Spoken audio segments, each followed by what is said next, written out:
Course Plus. Expressway to elegant career. Make new habits fun with these 4 tips. Apparently, you can't teach an old dog new tricks. You can, however, make new habits fun.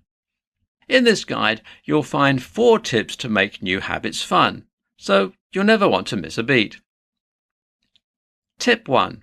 Start small. Starting small is one of the biggest ways to make new habits fun and an enjoyable experience. You want to start small to give yourself more manageable tasks so that you can build up to the big stuff. Small habits could be to switch out a glass of water for every other soda that you drink if your goal is to drink less soda. You want to break up your goals into smaller pieces and add in small habits to replace habits that you want to get rid of. Tip 2.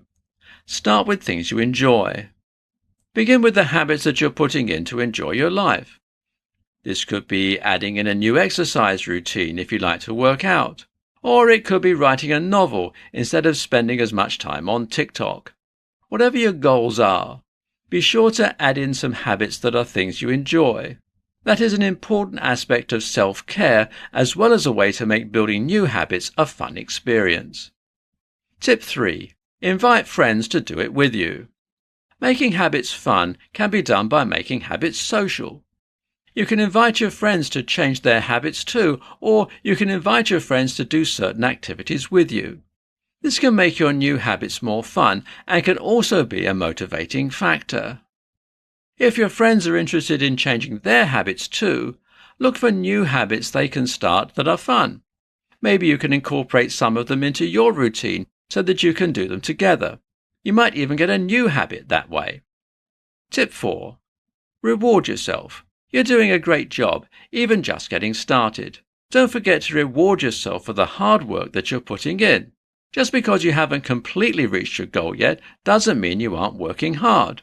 Rewards can take all sorts of forms. Maybe you have a little extra dessert on a weeknight, or maybe you read one of your favorite books. Perhaps you spend a little extra time golfing on the weekend, or maybe you take a half day on a Friday. Whatever a reward is to you, go for it. Final thoughts. Creating habits can be a difficult experience, but don't let that discourage you. There are always ways to learn new habits. You can substitute these new habits for bad habits or just things that you want to change. The more you become aware of your habits, the more you can substitute these old, bad or boring habits for new, good and fun habits. These new habits can bring many benefits with them. Make the most out of your habits. Habits are the foundation of life and can be extremely important in shaping who we are and what we do. Try to use your habits to your advantage.